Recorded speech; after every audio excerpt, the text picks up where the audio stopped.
Welcome to the All-in-One channel. I'm Kelley Rosano, and this is Gemini, May 2013. Gemini, wow, what a month ahead for you. Your ruling planet, Mercury, changes signs 3 times. On May 1st, Mercury enters Taurus. Then on May 15th, it enters your sign, Gemini, woohoo!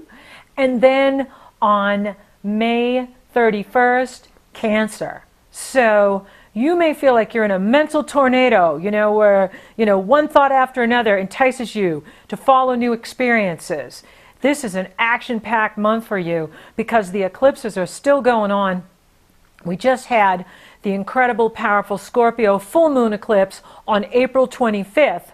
And that happened in the area of your life that has to do with your lifestyle, your health habits, your diet habits, your psychological diet, how you feed yourself emotionally, mentally, spiritually, physically. And so this has been a powerful time for you. And now on May 9th and 10th, we have the Taurus solar eclipse happening in the 12th house, the behind-scenes house for you. And so, this is activating your spirituality, your spiritual life path, your work life path, and you're really looking at these things, is, okay, how can I change my work habits so that I have more time to meditate, so that I have more time to take care of myself? How can I change my health habits so that I have more energy? So this is a really good time for you to look at that. As well as with the Taurus eclipse, it's all about looking at how you get in your own way, maybe how you project your shadow side, or how you limit yourself, unfinished business, what do you need to complete, okay? Because Taurus is 12 signs from you.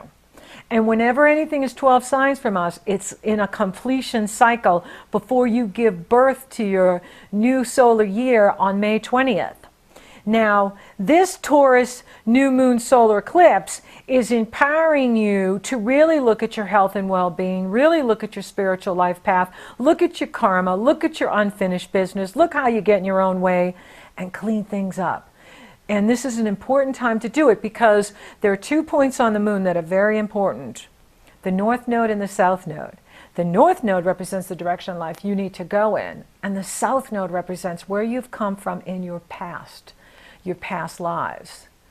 And the transiting North Node is in Scorpio, your lifestyle, your health, your work habits, and the South Node is in Taurus, past life karma, unfinished business, retreating from the world, working behind the scenes. Now this Taurus solar eclipse closely conjoins the South Node in Taurus, the transiting South Node in Taurus at 17 degrees.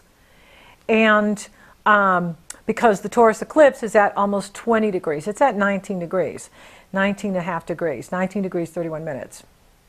So this Taurus solar eclipse closely conjoins the South Node in Taurus at 17 degrees, where Mars, Mercury, Sun, Moon, and asteroid Pallas Athena, the goddess of wisdom and truth, is all sitting on that South Node in Taurus. So it's very important for you, Gemini, to look back at your past. What have you learned? What wisdom have you gained? Where do you need to go to now? Now, the last time you had this Taurus solar eclipse was May of 1994. Just like this one, it was at 19 degrees Taurus. What were you doing with your life then? What are you ready to do now?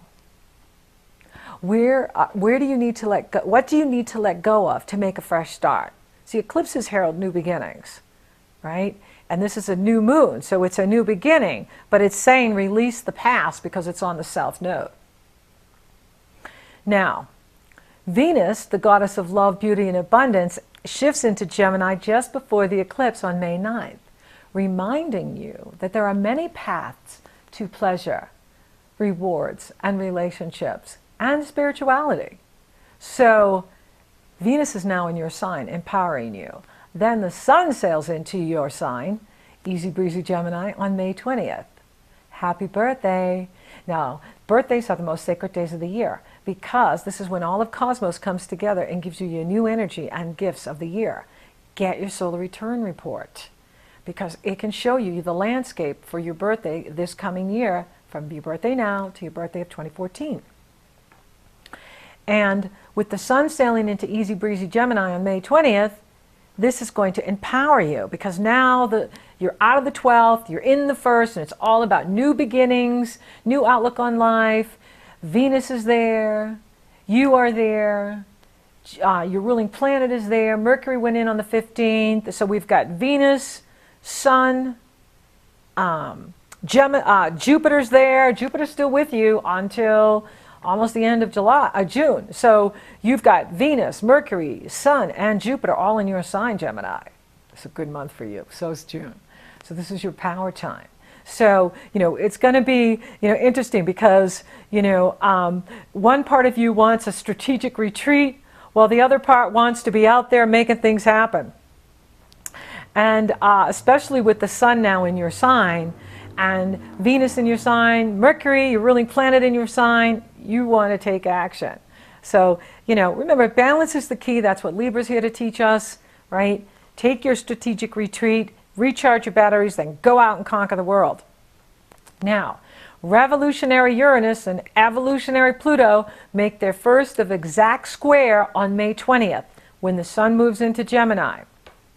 Pluto is requiring you to make real change, and Uranus wants you to innovate your life.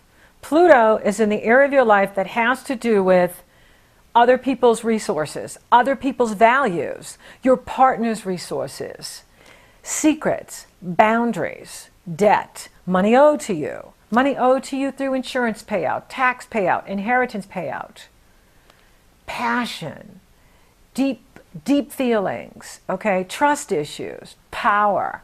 It's the Scorpio house. It's the power house. So, Pluto is there. So you want to look at your partnership. You want to look at your investments. Where do you need to evolutionize your investments? Where do you need to evolutionize your partnerships? Pay attention to what your partner is doing. Don't just assume, okay? Assumptions get us into trouble. Evidence. Where is the evidence to that assumption? Don't just assume everything's hunky-dory. Pluto can blow the doors off of it in 10 seconds. And Uranus wants you to revolutionize your goals and your friendships. Don't just assume that everybody's got your back. Trust issues, boundaries. What friends do you need to let go of now? This is Uranus talking in Pluto. I'm just channeling them. What friends do you need to let go of? Where do you need to set more boundaries? Where do you need to pay attention? Remember, it's your money, it's your resources. You need to pay attention to this area. Pluto and Uranus break down what is not working. However, you can go from breakdown to breakthrough if you get in the driver's seat and you take charge and you look at all the details. Look at where the money's going. Money going out, money coming in, what your partner's doing. Business partner, husband, wife. Look at where the money's going and really revolutionize your goals in life. This is an important time for you to do that. Now you have the third of 3 eclipses on May 25th. This is the Sagittarius lunar eclipse. And this is the last one. We won't have another one for another 19 years. And this is good because you've been involved in these, because last year and the year before we had them in Gemini and Sagittarius. Sagittarius opposes you. So Sagittarius rules your 7th house of partnerships. So this is the last one. And this is good because this kind of gives you a break. However, but this is the one you got to get it. Okay, this is the one where you got to really look at your partnerships and really see what's going on here. And this is an extra powerful full moon because it's a supermoon, which means it's closest to the Earth and in straight line proximity with the Sun and Earth at the eclipse. This full moon is about uniting your heart and your head, the power of your mind, your attitudes and perceptions with the power of your beliefs, dreams, and visions. Remember, Gemini, you don't get what you want, you get what you believe. Now, Neptune closely T-squares this eclipse, challenging you to use your intuition and your instincts when making choices. What is your truth? What is fantasy? What would you dare to dream to do if you knew you could not fail? Now, Neptune is moving through that area of your life that has to do with your destiny in the world, your reputation in the world, your career in the world. So some of you have been challenged about like where to take your passion and compassion for the world. And, you know, you're so gifted and talented. How can you transfer those gifts in service to the world, but make a good living? And you certainly deserve that. So, you know, balance is the key, and that's what Libra teaches us, and that's what the eclipse is teaching us, because the sun, will in life, is opposing the moon, your emotions in life, sun, father, moon, mother, balance between the male and the female, being assertive and being receptive. So this is about you weighing your options, looking at everything, revolutionizing your goals in life, revolutionizing how you earn money in this life, revolutionizing and evolutionizing how you pay off debt, how you share your resources with other people, with your partner or your business partner. Really looking at all of this, but also Neptune wants you, Neptune is God, to really look at how you define your individuality in the world, how you define your career legacy in the world, and are you on your life path? Are you in your passion? Are you doing your destiny? Are you doing what you came here to do? And this eclipse will help you figure that out, will empower you to make those changes.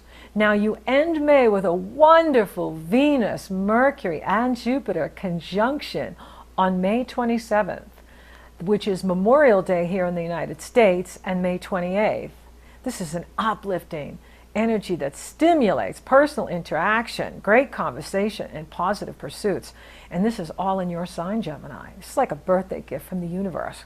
So something wonderful is coming in here for you, a breakthrough, a new idea, a new business opportunity, a new financial opportunity, which is about relationships as well. So it could be coming to you through other people where they say, hey, let's start this business together. Let's start this co-op together. Let's start this enterprise together. And it's awesome. So there's a lot of magic for you in May. And Mars enters Gemini on May 31st. Mars is your drive in life. Mars is going to kick you into gear. And I love May for you, Gemini, and I love June too. So this is your time to shine. It's your time to go for it. You know, and if you want a more in-depth look at your transits, get the timeline report, get your solar return report. This is an action-packed month for you. It's a power month for you. It's a magical month for you. You can really make things happen. And there's wonderful gifts here for you. The planets, you know, Venus and Jupiter are the money planets. They're the abundance planets. They are gifts. And your ruling planet is sitting right there with them, Mercury. So you are, you know, going to be teaming up with others. Be open to new relationship that has to do with financial partnership and new friendship. But really look at things, because Neptune is there too. So we don't want to just go off into fantasy land. We want to look at the facts, okay? Right? Don't make assumptions. Let's have the evidence to prove the assumptions, right? But be positive, because there's really, you know, incredible investment opportunity here for you. And the tide has turned, truly. Happy birthday. Thank you for listening. Thank you for watching. Thank you for liking and sharing my podcast. Thank you for subscribing. You totally rock. And if you would like a private session with me, the link is below. And until next time, have an amazing May.